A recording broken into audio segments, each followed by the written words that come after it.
Well, we're going to start another series here. Got the boat upside down, got the ends protected on some pads to keep from messing up the spar varnish that we got in. And depending on how this goes, I may do the top surface another coat when we flip it over, but the bottom's got to cure for the paint, the LPU paint we'll be putting on. We'll need to cure for a couple weeks before we can flip it back up and take it outside again. But what I wanted to do now that I've got the bottom up and before I start working on the edges, I wanted to locate my lines. This will be where the ridges be probably some 1x1 little shape along here and attached to the bottom to give it stiffness. And the edges of them will be close to the seat in the middle, so the seat in the middle will act like a bridge on the other side to give the boat some more support. So these extra pieces of wood in here will stiffen it up like a beam. But what I wanted to do was I had some scrap left over. Like I say, try to save as much full-length scrap as you can when you do this. And this was one of the edges, factory cut edges, that I've got set up here off my marks. I had to reestablish the center line again, just measure from there was enough marks I had on the bow and transom panels that I knew where the center line was. And you want to keep those lines in there, full-length lines on the bow and stern panels to reestablish that center line. So then I measured off 7.5 inches on either side of the center line to give me this baseline here. And I've got it lined up on my marks. And so basically, let me get down here so you can see what I'm doing. I'm just taking my pencil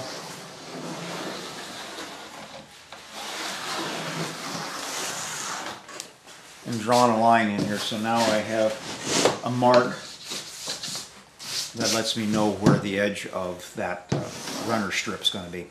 I'll go ahead and do the other side and get that. We don't need to see that, and then we'll start working on the edges. Well, we have a little Japanese rasp here. It's like a whole bunch of hacksaw blades riveted together. This thing works great because it's nice and flat. You just want to go along the edge here and knock down any of the little holes. Make sure you're not rounding over, you're staying flat. And the same with along the side here.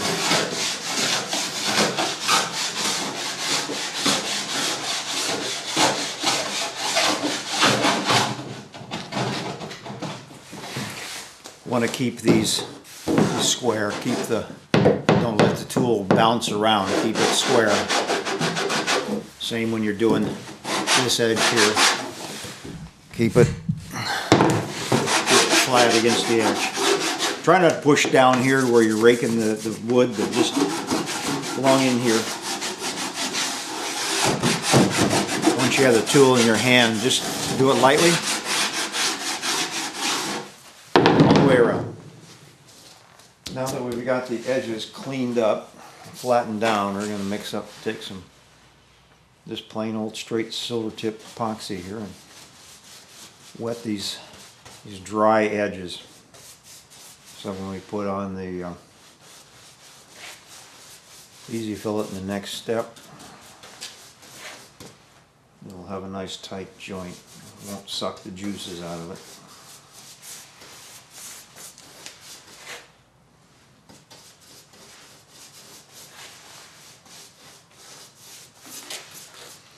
Watch for runs, don't get too much on, just enough to soak in the edge.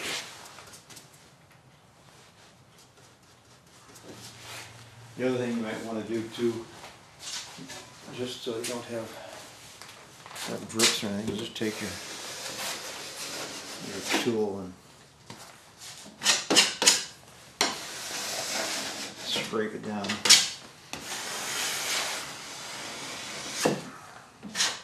That way you won't build up any epoxy on the edges there. We'll come back. Well, I've got that in, and it hasn't cured. I mean, I just I just finished doing it. So, but it doesn't matter. We're going to go ahead and do a little bit of filling here with some EZ-Fillet. One of the things I like about my the way I do it with the bolts and the washers in here, I get perfect edges all the way along here. There's no variability.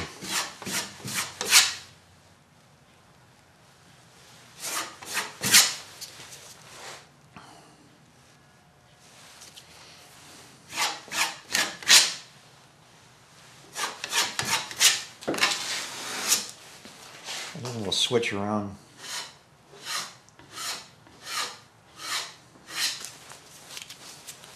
Go the other way.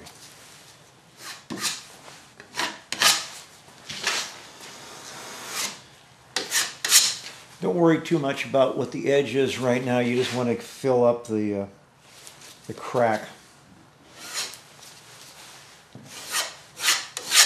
We will shape it once it's hardened.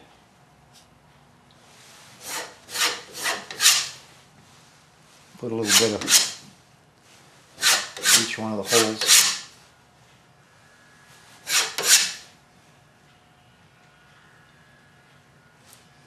And I got a crack in my bag.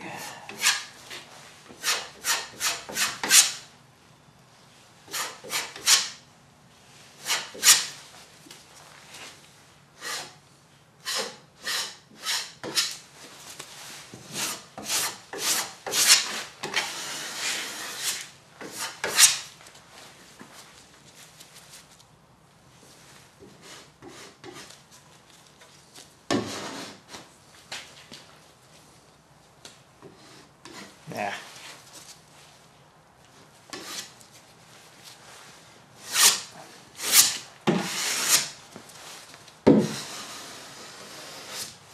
Okay, enough of that. We'll come back when I'm done. Pretty much the same way all the way around the hull. Again, I thought I might as well give you guys a close-up of the process.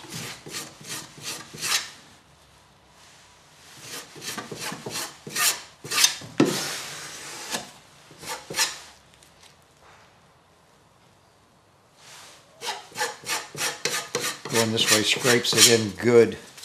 Going this way then kind of pulls it in tight. Let me get my arm out of the way. Pulls it in tight to the other side. Then when you do this, it kind of pushes it back in and kind of rounds it too. So I'm pretty much pre-shaping it. Well, we've got the edge done. And so we've wet out the edges with just straight mixed epoxy, and then we've gone and put the EZ-Fillet into the seam and filled up the little wire holes. So now I'll let that cure overnight, and tomorrow we'll come back out and rough sand shape the edges. And I'll show you how to do that. So it's coffee break time. EZ-Fillet's cured. I let it set 2 days. It's been cold in the barn. So I wanted to make certain that when you start working on it, you press your fingernail into it and it doesn't leave any kind of dent, and then you'll know it's hard enough to work without gumming up all your stuff. The next day it was just too soft, so basically what I'm doing now, I got my rasp out. I'm going along just lightly. Don't put it down to where it's digging up the plywood in here. You just want to, got a little shelf along in here that's a little higher than the plywood, so I'm taking all that down right now. Do the same thing on the other side too. And then I've got some, I'll have to get another strip, but I've got some 60 grit with shipping tape on the back. Cut into a little strip, and you just start going back and forth like this. Up and down, back and forth. Okay, I guess I'm using 60 grit too. It seems to work better on this kind of thing.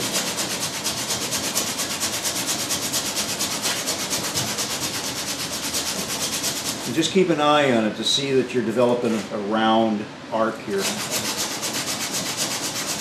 If I do it by hand like this, you can pretty much guarantee a smooth radius. Just watch it.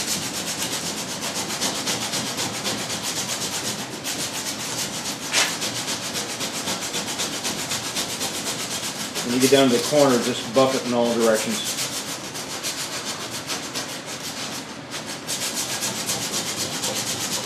And start back. I'm going to get my mask on again, and I'll do this off camera. And then once you've got the most of it rounded down, just kind of put your thumbs on either side of the edge there.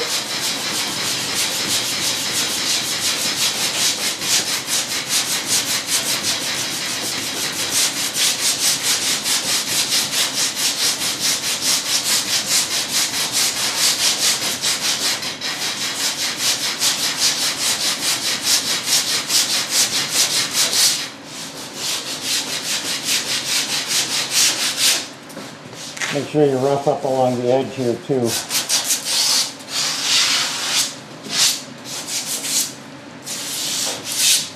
I also have another tool that I can use.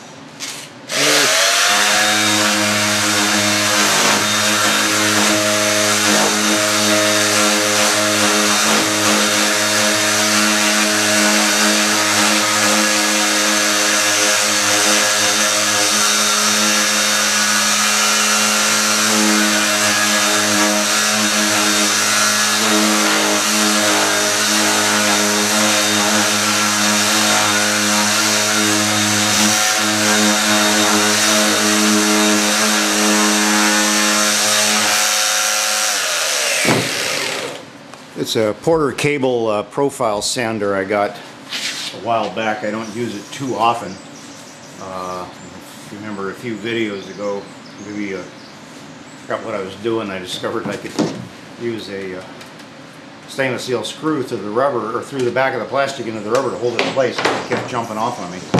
So that's as good as I'm going to get, because you're going to put glass. I'm debating. I don't know whether I have enough 3-inch glass. I may go to 2-inch glass tape for the edges, and then there'll be that on there to smooth it out, and then there'll be the layer of glass cloth on it, which will probably, you can't see, it'll probably come down about here to where I trim it off at. So it'll probably give me about 3 inches all the way around on the side. So we'll come back.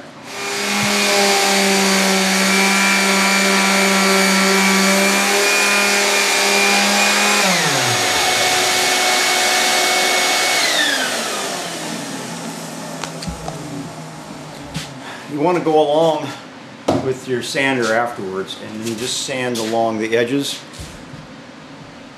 and you want to be sure that you keep the sander mostly on the thing so you don't go walking over your edges, and then you'll do the same thing around the perimeter like that. So I'm going to go ahead and do this and then clean up all the dust around there that I've created, and we'll come back.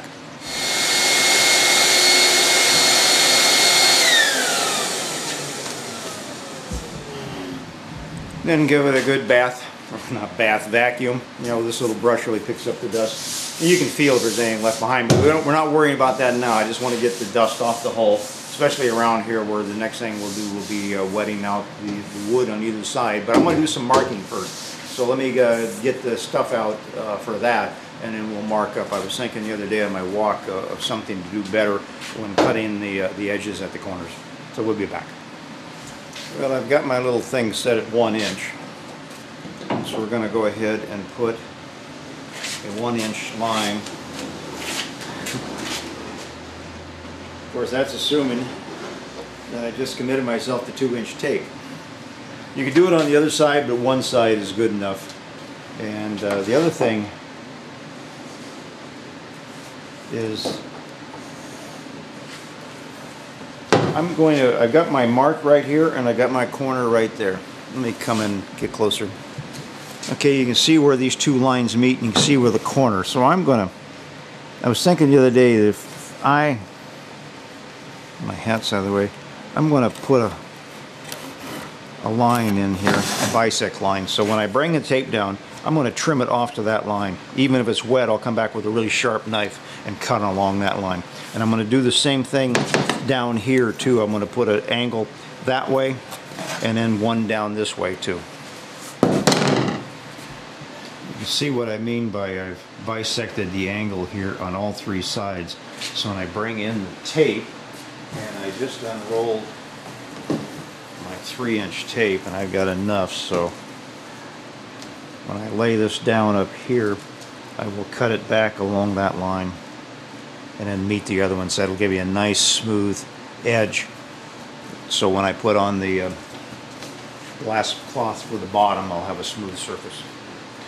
Well, just to be certain, make certain to know, to be knowing that I have enough tape, I stretched out the 3-inch that I had into each section. So I got the 2 sides, an end, 2 corner ends, the bow, and then the 2 corners at the bow. So I have enough 3-inch to do it. And I also went around too and put the 1.5-inch mark on both sides of the hull seam, because that'll, to line up the tape, you really only needed 1, but the other one around the perimeter on the lower side gives me an idea of where to stop wetting out the surface of the hull for prepping for the tape, so I don't have too little or too much. So I'll know where to stop and where I need to start putting epoxy down. And I think I have enough minutes. The last one ran long. I think we'll stop here, and the next video will start out with wetting out along the edge, and we'll put in the glass cloth, and then we'll do at least 2 fairings along the edge where it laps over the side. We will have to remove the selvage, that little proud part that stands up where it weaves, sand that down, and then we'll take our putty knife and we'll get some fairing compound and then fair that out. We may have to do it twice just to show you how I do it to get it really smooth, that there's no voids, and we'll use a little bit of colored pigment paste to change the color of the second layer, so you'll know where you may have had gaps and maybe where you didn't have. So until the next time,